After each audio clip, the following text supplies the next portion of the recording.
Dito pala. Ni Leslie.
Mula umaga hanggang gabi ay di maganda o gaga ang iyong ama't ina sa'yo sa pag-aalaga. Walang oras silang sinayang para lang na masilayan ang nag-iisang pangarap na pinagsakatuparan mo. Lugasan mo na langit sa dasal na umaapaw ng iyong mga magulang na sa gaya mo'y uhaw. Walang katubas ng ligaya ang hatid mo at saya sa mga mata nila. Ang heka na ang swerte ay dala-dala mo sana at lumaki ka na sa Diyos may tako. Gumawa ka ng mabuti sa iba, huwag kang magdawat, magbahagi ng natatang mong biyaya mo sa kapwa at matuto at umalas sa nakakatanda. Yan ang mga paulang turo ng iyong mga sa'yo habang tinitinda ang gatas ay binubulong sa'yo. Anak, pilitin mo na makatapos ka ng pag-aaral, huwag ka tumulan sa iyong amang hindi nag-aral.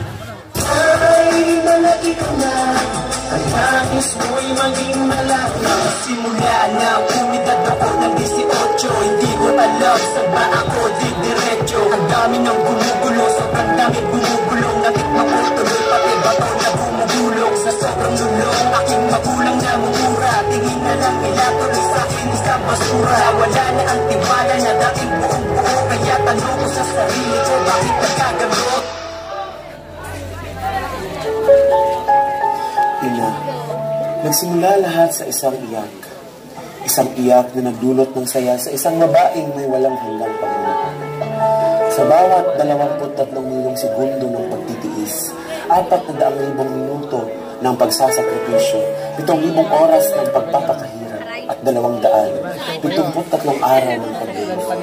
Dala-dala ang isang batang minahan bago namulat sa mundo. Pinapatawad lahat ng aking pagkakamali at hindi ako iniwan kahit sandali. Iniintindi lahat ng sumbong at galit.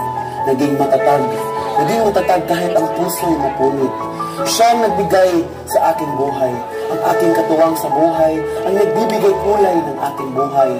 At siya ang dahilan ako ay buhay. Si Mama. Ay na si Mama. Si inay di makatulog, magdamag nag-alala. Nang ikaw ay lumayo, ang iyong ina ay yumuko. Niyakap ang larawan mo't lunga ay tumutulo. Ngunit may bagay na lingid sa iyong kaisipan. Ang iyong ina pala may tinatagong karamdaman. Mata ni nanay, pumikit ng dahan-dahan. Sabay bulgol at ipinatong sa kanya.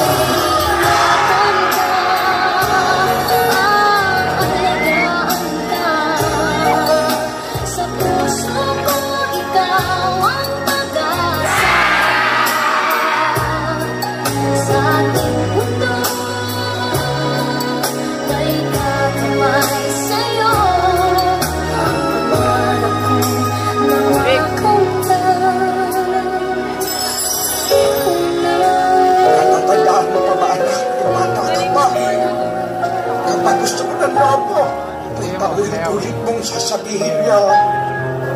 Kapag may konti kang panahon, magkwentuhan naman tayo. Kahit sandali na, hinip na ako sa bahay. Pagkakang nag-iisa, walang kausap. Hindi naman ako magtatagal. Kapag tumating ang sandali ng aking pagpanaw, hawakan mo sana ang aking kamay. Bigyan mo ako ng lakas sa loob na harapin ang kamatayan. Huwag ka mag-alala. Kapag harap ko na ang Diyos na lumikha, ibubulong ko sa Kanya na pagpalain ka sana. Dahil naging mapagmahal ka sa iyong mga ina. Hindi ba ito, Bek? Tubig daw kay Bek.